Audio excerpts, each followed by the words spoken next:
রামের শত্রু রাবণ, তাকে আপনারা কি ভাবেন? রামের শত্রু না, রাবণের মতো ভক্ত আর কেউ নাই। প্রমাণ কি?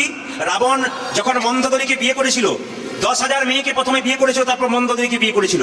রাবণ যেদিন সীতাকে হরণ করলো, সেদিন মন্দোদরী চিৎকার করে বললো, স্বামী এইবার তোমার অধঃপতন এসেছে। বলে কেন? তুমি ভগবানের বউ চুরি করলে, ছি, এইবার বুঝবে তোমার শেষ অবস্থা কি হয়। কিন্তু রাবণ কিছু বলে নাই মা, রাবণ মাথা নিচু করেছিল। মন্দোদরী বলেছিল, তোমার তো বলার মতো কোনো কথা নেই, তুমি বলবে কি করে?